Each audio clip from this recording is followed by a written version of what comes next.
It all started a couple of weekends ago with a trip up past Baguio, the city in the clouds in the northern mountains of the Philippines. I found a shirt at a roadside stand with a picture of Apo Whang Od, which I wore to the next live stream of the Goldwater.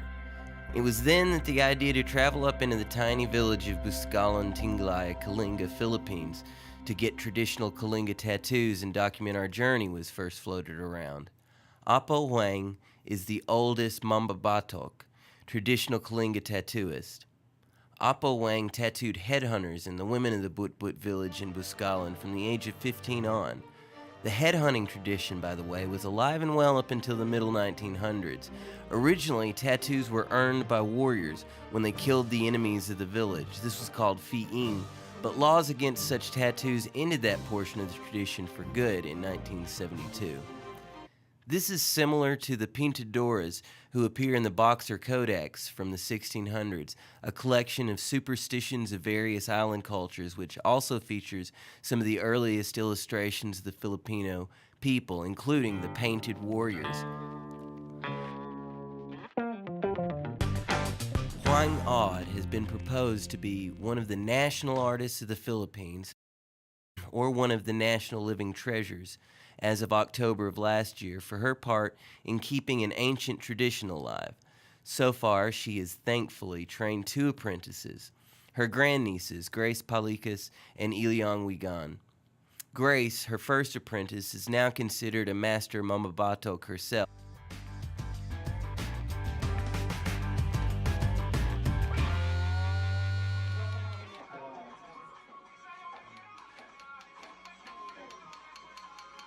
I got the sun symbol above 5 prayer glyphs because it was my company New Dawn Herbals that kicked off the new life that led me here to the Philippines, and it was prayer and hard work with New Dawn that would eventually propel me to the tiny ButBut village in Buscalan.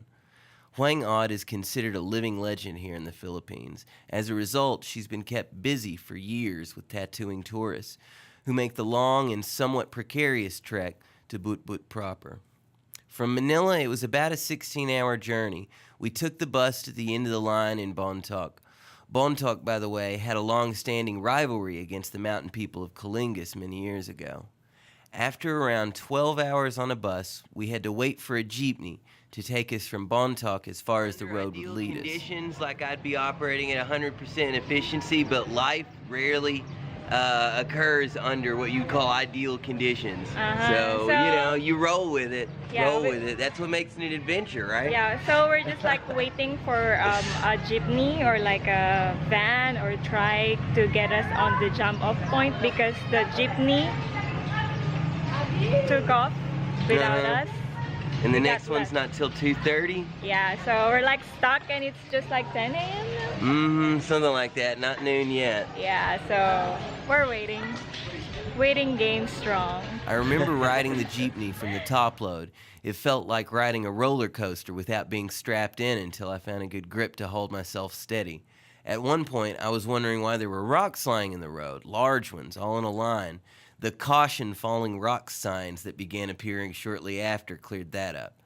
All in all, it was somewhere between an hour or 2 ride, which brought us to the end of the line for any vehicle. From this point on, we followed our guide as we hiked up into the mountains. The whole way up, I was telling myself it was enough just to make it to the village for the experience and to document the trip. Okay. We're tired. So we're like tired, but we're also pretty still. Yeah. I know I smell like ripe as a rose. Ripe as something anyways. And I think we're like trekking for like 30 minutes now. Something like that. Something At like about that. a 40-degree incline pretty much. Yeah. With no water because my bag is with our tour guide. Not much shade. And I should have not worn these. Why did I wear these? The journey was beautiful, seeing the rice terraces of Banawi all the way up through Batok and Buscalan were a sight not to be missed, but the hope, of course, was to become tied into the tradition by receiving a traditional tattoo when our journey had met its end.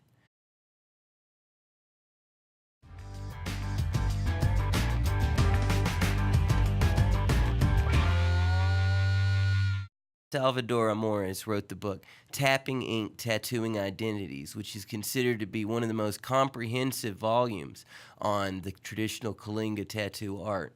And she explains how she decided it wasn't enough just to passively observe the process while doing her anthropological fieldwork in Buscalan.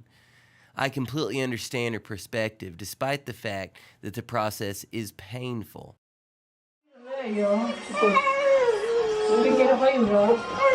Is it painful? What's that? Painful? No, not too bad.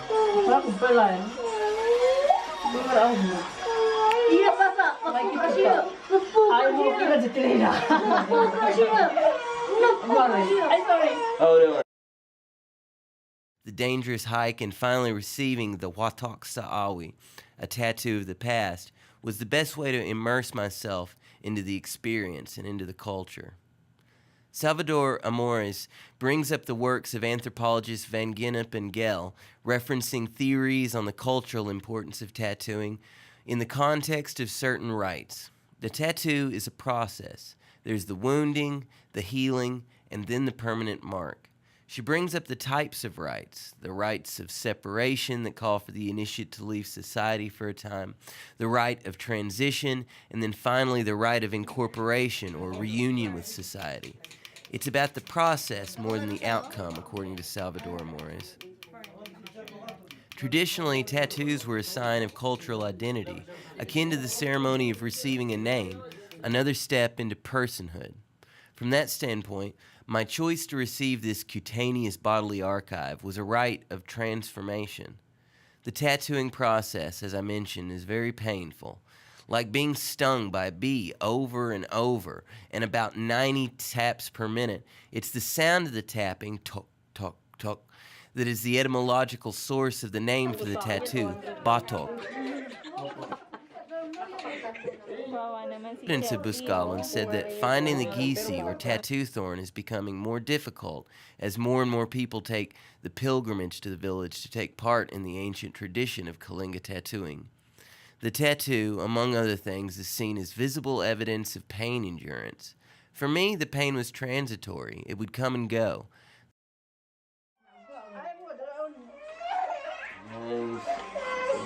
Second course. I have to do it again. She have to do it again. So more ink. She have to do it again. Wow, you're sweating.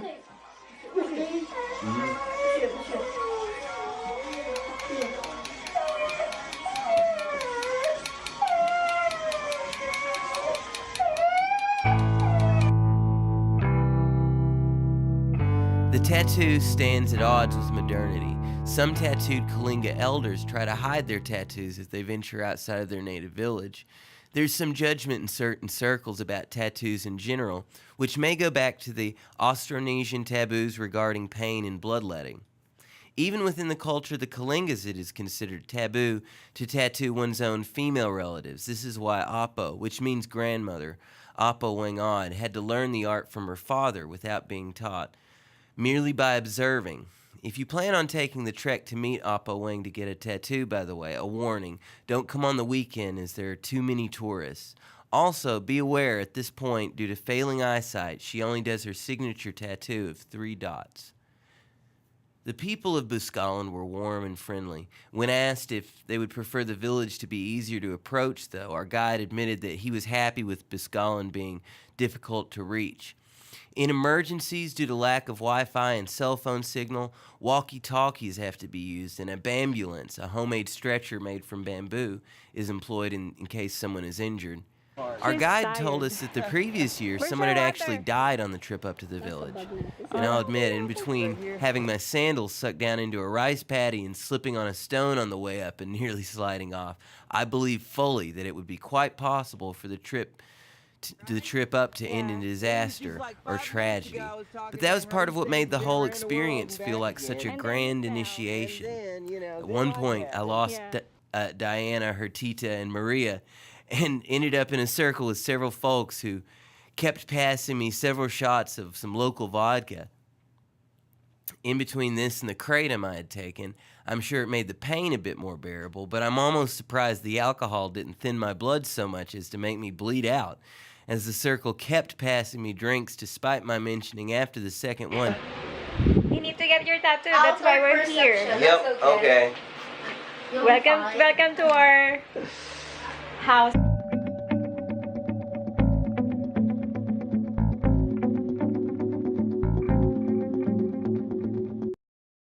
We spent the night in the village after getting tattooed. It was only 285 Philippine pesos per person. That comes to about $5.70 US dollars.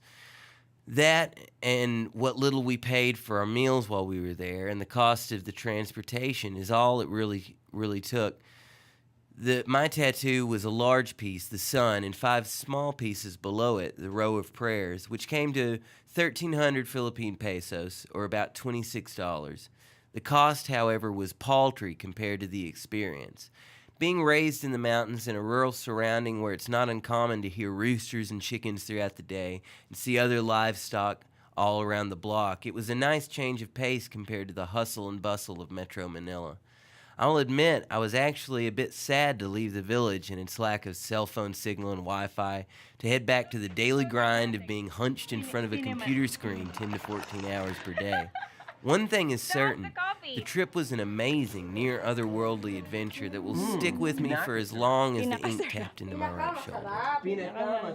Okay. Yeah, there we go. There you go. Once in my life, in Florida, when I Yeah? was a kid, I've not been sunburnt since. Like, I lived in Myrtle Beach. Myrtle Beach is subtropical. I like your outfit. Yeah. I like your outfit. You look like a hitchhiker. Well, I've been a hitchhiker in the past. Yeah. You are? If I was a You've been? driver, I wouldn't pick up that guy. I know that much. Hmm. Come on, admit it. If you saw this guy on the side of the road, What happened? no.